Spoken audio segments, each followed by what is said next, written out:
What would you do if a neighborhood board tried to steal your family's 150-year-old home with fake fines? One man didn't back down, and the HOA instantly regretted crossing him. Imagine living in a house that stood for a century and a half. Every wooden beam soaked in laughter, prayers, struggles, and victories from generations before. That's what Reginald Porter, a 62-year-old retired machinist, felt every morning as he stepped onto the creaking porch of his Savannah, Georgia home. For him, this place wasn't just real estate. It was a piece of his family's soul, carved into the southern landscape. The house was built in the 1870s by Reginald's great-grandfather, who worked in a foundry, scraping and saving until he could buy the land outright. Over the years, the family painted and repainted those weathered walls, patched the roof after hurricanes, and replanted the same magnolia tree that shaded the front yard.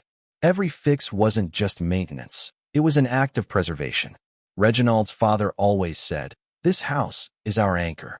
No matter what storms hit us out there, we stand because it stands." After his father passed, those words clung to Reginald like a second skin. He made it his mission to keep the home alive, not as a museum, but as a living testament to survival and dignity. Decades spent in a machine shop left his hands scarred and calloused, but on weekends he'd repaint shutters or replace floorboards, humming as he worked, proud just to sit on that porch at sunset with a mug of coffee, knowing 4 generations of his blood had done the same. The neighbors noticed. Folks slowed down to admire the house, snapping photos on their walks. Reginald didn't mind. He'd wave, proud of what his family built, long before historic preservation was even a thing. But pride, as he'd soon learn, paints a target on your back. The neighborhood was changing, old families moving out, developers buying up land, young professionals moving in.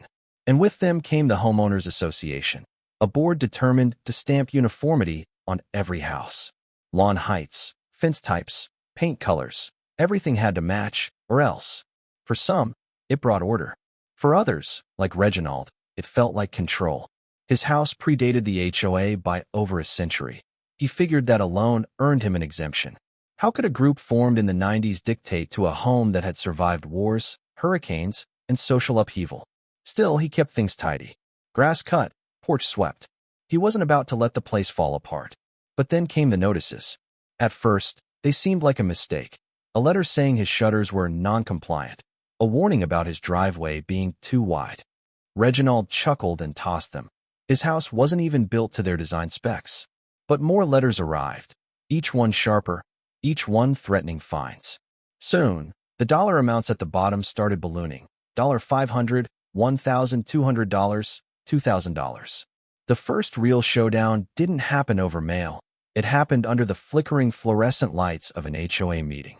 Rows of folding chairs, neighbors fanning themselves with cheap agendas, air thick with stale coffee and the scent of Clorox. At the front sat Linda Haverford, the HOA president, late 50s, sharp features, and a voice that could slice through steel. Next item, property at 1428, Magnolia Lane. Reginald straightened. "That's mine. What seems to be the problem now?"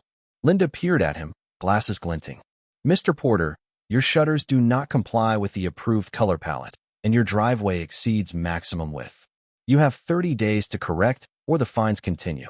Reginald leaned forward, steady but not loud. "My house is 150 years old. Those shutters have been green longer than this HOA has existed. That driveway's been the same since my grandfather poured it in the 40s. You expect me to change history for a rule from 30 years ago?" Whispers and glances rippled through the room. Linda pursed her lips. "Rules are rules. If you want to be part of this community, you must comply." Reginald just shook his head. "My family built half this block before some of these houses were even thought of. If anything, this community is part of my story, not the other way around." Murmurs turned into outright gasps.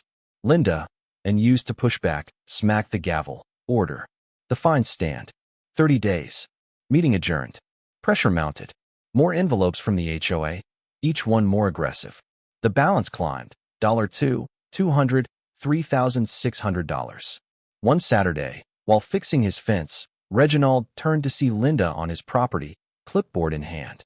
"Just doing a quick inspection," she said. "Your fence exceeds the max height." Reginald had had enough.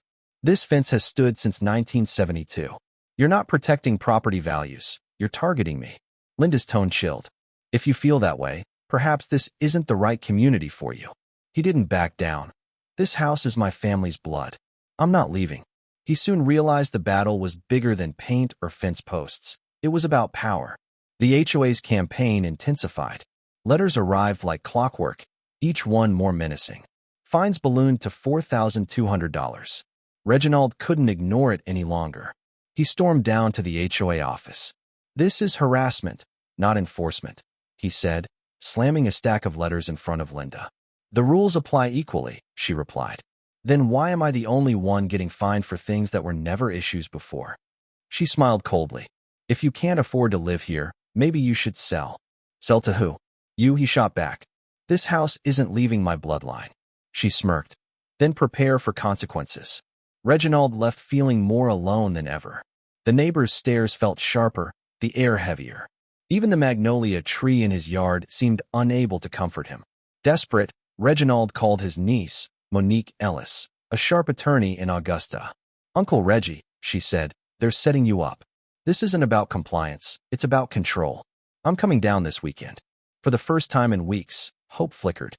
Monique arrived, blazer crisp, eyes scanning every letter, every notice. "They're bleeding you dry so you'll sell cheap," she said. "I want copies of every document, and from now on, don't throw away a single scrap of paper." Together, they visited the HOA office. Janice, the secretary, was nervous. Monique was all business. "I need the association's bylaws and records of all fines for the last 5 years. Georgia law requires it." Linda appeared, bristling at the sight of Monique. "You think you can just walk in and tell us how to run our community?" Monique smiled. "I don't have to think. I know the law. And you're breaking it." Back at the house, Monique combed through the records. "Look here," she pointed. "You got fined $1,200 for your driveway, but the Clarks widened theirs last year. No fines." The more they dug, the more patterns emerged. Out of 20 citations in 3 years, 15 went to black homeowners. "That's not random," Monique said. "That's discrimination." Reginald was stunned. "I thought I was just stubborn. I didn't know they'd been targeting people for years." Monique assured him, "It's time to end their game. I'll draft a demand letter. If they don't drop the lien, we take them to court. And once this is in court, it's public record. They can't hide." For the first time, Reginald felt like the fight wasn't his alone. The next HOA meeting was packed. Residents buzzed about the lawsuit. Monique introduced herself. "Placing a lien over arbitrary fines is not just unethical, it's illegal. We have proof of selective enforcement and discrimination." A timid neighbor, Shirley Conway, spoke up. "I got fined for painting my porch white, but my neighbor didn't." The room erupted. Linda banged the gavel. "Order. The lien stands." Monique just smiled. "See you in court." News of the lawsuit spread. TV cameras arrived. Neighbors took sides. Some thanked Reginald. Others whispered that he was causing trouble. The community split down the middle. Flyers appeared. "Support the HOA or lose our property values." Countered by "Stop selective enforcement. Support Mr. Porter." Reginald, who just wanted to sit on his porch in peace, had become the face of resistance. Monique built the case brick by brick. Records, affidavits, testimony from neighbors who'd been targeted for years. Linda rallied her own loyalists, warning that the neighborhood would collapse if Reginald won. But cracks showed on her board. Some members quietly questioned her leadership. A local news expose revealed the pattern of discrimination. The Attorney General's office opened an investigation. The final showdown was a community event. The courthouse packed. Monique presented photos, documents, and testimony.